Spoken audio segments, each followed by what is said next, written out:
নমস্কার, সবাইকে স্বাগত জানাই আমার এই ছোট্ট জগতে।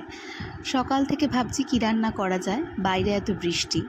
ফ্রিজ খুলতেই দেখলাম অল্প একটু চিকেন পড়ে আছে, তাই সেটাকে নিয়েই আজকের মতো আমার কেরামতি শুরু হলো। যাই হোক, পেঁয়াজগুলোকে মন সাইজ করে কেটে নিলাম। এরপর একটা ক্যাপসিকাম ছিল ফ্রিজে, সেটাকেও একটু কেটে নিলাম। ক্যাপসিকামটা পার্সোনালি আমার খুব ফেভারিট, তাই আমি একটু চিকেন হলে তাতে দেওয়ার চেষ্টা করি।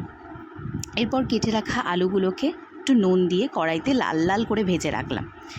সেই কড়াইতেই, সেই তেলেই অল্প একটু তেজপাতা, একটু শুকনো লঙ্কা, গোটা গরম মশলা ফোড়ন দিয়ে তাতে দিয়ে দিলাম পেঁয়াজটা আর আমাদের কেটে রাখা ক্যাপসিকামটা, এবং তাতে একটু নুন দিয়ে এবং একটু চিনি দিয়ে ভেজে নিলাম। আমি একটু চিনি দিই কারণ যাতে পেঁয়াজের রঙটা একটু ভালো আসে।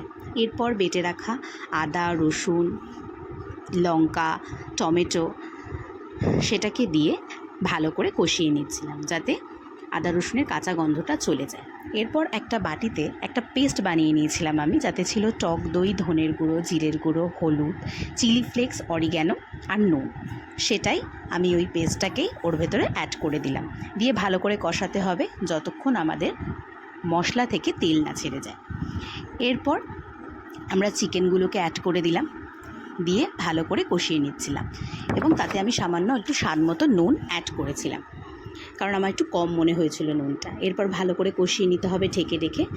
কষানোটাই হচ্ছে আমাদের চিকেনের মেন জিনিস। 80% অবধি আমাদেরকে কষিয়েই ভালো করে কুক করে নিতে হবে। এরপর কেটে রাখা আলুগুলোকে অ্যাড করে দিয়ে আবার আমরা ঢেকে ঢেকে সেটাকে কষিয়ে নিচ্ছিলাম।